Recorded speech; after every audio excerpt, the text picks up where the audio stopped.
ஆசோர் குலத்தை சார்ந்த ஒரு பெண்மணி திருமணமாகி 7 ஆண்டுகள் கணவனோடு இருந்தார்கள். பிறகு கணவனை இழந்து கைம்பெண்ணாக மாறிவிட்டார்கள். ஒரு விதவையாகவே இருந்தார்கள்.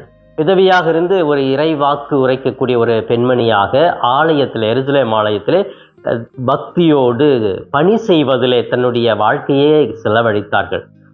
வயது முதிர்ந்த வரை இவர்கள் அந்த ஆலயத்திலே பணி செய்து கொண்டு இயேசுவை பற்றி, இயேசுவின் இந்த குழந்தையை பற்றி மக்களுக்கு அவர்கள் இறைவாக்கு சொல்லி கொண்டிருந்திருக்கிறார்கள். நானும் அந்த குழந்தையை பார்ப்பேன் என்று காத்து கொண்டிருந்திருக்கிறார்கள்.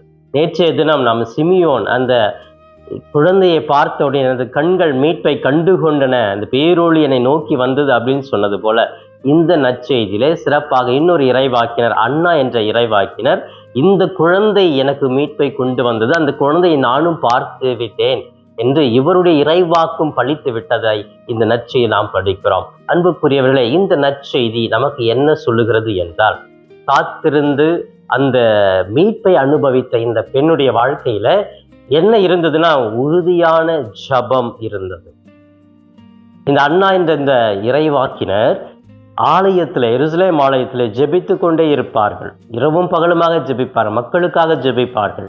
அந்த ஜெபத்தின் மூலமாக தன்னை இறைவனோடு ஐக்கியப்படுத்தி கொண்டவர் தான் இந்த இறைவாக்கினர்.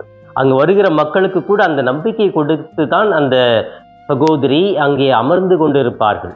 அப்ப எல்லாருக்கும் அந்த குழந்தையை பற்றி சொல்லுவாங்க, நமக்கு ஒரு குழந்தை பிறக்க போகிறது, அவரே மீட்பார், அந்த மீட்பை நம்மை தேடி வரப்போகிறார், நம்ம இனத்தையே மீட்டெடுப்பார் அப்படின்னு சொல்லிட்டு மக்களுக்கு ஒரு நம்பிக்கை சொல்லக்கூடிய ஒரு இறைவாக்கினராக இந்த அண்ணா இருந்திருக்கிறார்கள். பிரியமானவர்களே, இந்த குறுகிய நற்செய்தி நமக்கு சொல்லுவது இதுதான்.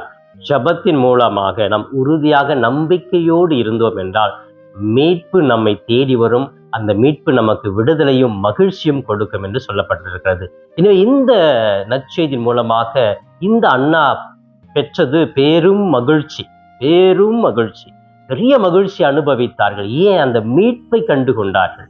அந்த குழந்தை அங்கிருந்து மீண்டுமாக செல்லும் வரை அந்த அண்ணா அந்த குழந்தையை பற்றி தான் பேசிக் கொண்டிருந்தார்கள். அவர்களும் அந்த குழந்தையை பார்த்தார்கள். அப்படி அந்த நிகழ்ச்சியை உள்வாங்கி தியானித்த பொழுது அவர்களுக்குள் பெரிய மகிழ்ச்சி வந்தது. கடவுள் என்னையும் இப்படி காத்திருக்க செய்தார், அந்த குழந்தையை காண செய்தார் என்று சொல்லி இந்த அண்ணா பெரும் மகிழ்ச்சியோடு இருக்கிறார்கள். பிரியமானவர்களே, நம்முடைய வாழ்க்கையிலே ஜெபமும் நம்பிக்கையும் இந்த அண்ணாவை போன்று இருக்க வேண்டும்.